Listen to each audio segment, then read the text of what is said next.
7 things you need to measure on your website. Hey, I'm Sam Dunning, co-owner over at webchoiceuk.com and host of the Top 100 Marketing Podcast, Business Growth Show. All right, so before we jump into the 7 things, the first thing we absolutely need to do is install Google Analytics. So ask your developer, whoever looks after your site, whether that is yourself or you've got a team or a freelancer, to install either Google Analytics or a similar piece of software so we can understand exactly what's going on with our website. Because without this, we're pretty much going in blind. We're going to have no idea of how effective the marketing work that ourselves, that our team, that our advertising agency is spending all this time, all this money doing to our site. So get that installed. That is the very first and most important step.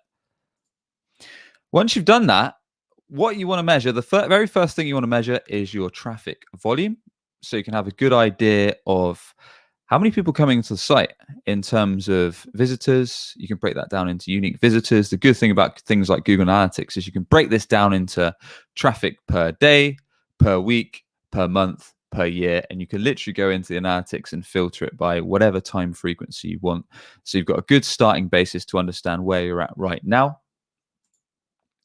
Secondly, you want to look at the traffic sources. So you want to set up your analytics so you can understand which marketing channel or advertising channel is bringing in the traffic to your site. So make sure you've got this set up and filtered to various points of whatever marketing you're doing. So whether that's organic SEO, whether that's Google ads, whether that's Facebook ads, whether that's LinkedIn, Instagram, your email list. So you can really understand all the sources and what they're bringing to the table in terms of website visitors and traffic. Perhaps one of the most important points, number 3, is your conversions. Why is this important? Well, most of us with our website, we want it to either generate inbound leads or to generate sales. Of course, there are exceptions. Some websites are brand building exercises to build confidence and build trust in your company and your offer. Other sites are there just as a brochure, or to show professionalism and build confidence in what you do, or just share contact details. Now, getting back to the point, conversions. So why do we want this? Well, we want to measure how many visitors are actually turning into customers or leads and understand our conversion rate. So what percentage of these are actually turning into prospects or customers? So what do we want to track? Well, if you're an e-commerce website, the most important thing is you want to track how many people actually make the purchase, follow through and buy from you. You probably also want to consider tracking add to basket, so you can track when people drop off and don't follow through with the payment, and various other pieces of the purchasing funnel from the add to basket to successful order and payment accepted.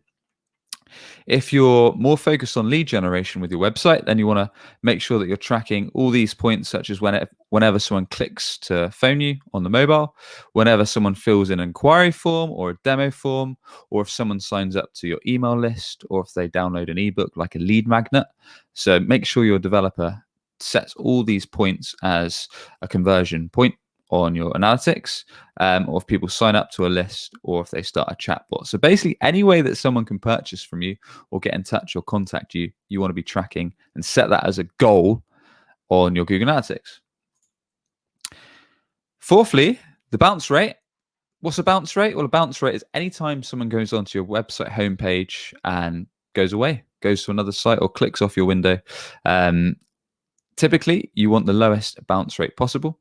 Why? Well, you want people to go on your homepage and then learn more, essentially go on to other pages and eventually get in touch with you or make that purchase.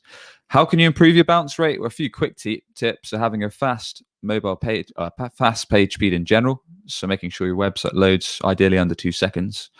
Making sure above the fold, so before someone needs to scroll on your homepage, straight away you've got a clear value proposition that's going to entice the prospect, whether that is a benefit-driven value prop or a pain-driven value prop, and having a clear call to action right on that homepage so someone can easily learn more or get in touch or purchase from you. Just a few quick things, and making sure your design is geared towards your target customer. It's engaging, it looks great, and it's built for mobile first as well as desktop. Average session time at number 5. So we want to know how long people are spending on a website. If our average session time is only a few seconds, then we know that something's probably not too good. Whereas if it's going up to a minute, 2 minutes, 3 minutes plus, we know our website's doing a better job at keeping people engaged. So if there are low session times, there are just a few seconds, we know that website's not giving people what they need, and we need to go back to the drawing board and look at ways we can improve the user experience with our design, with our content, how we're educating people, and how we're kind of giving the information they want to see. Number 6, nearly there. We've got mobile versus desktop. So now 60% plus of searches typically start on a mobile device. So having just what's called a responsive design where your website looks okay on mobile, tablet, and PC is just not good enough anymore. So you need to make sure your site's got a mobile first design. And in fact, that's actually a Google ranking factor now, so it's super important. But also, Google Analytics is going to be able to tell you what percentage of your visitors are viewing on a desktop, a tablet, or a mobile, so you can make sure you're giving them the great experience for whatever consumes the most views on your site. And finally, audience location.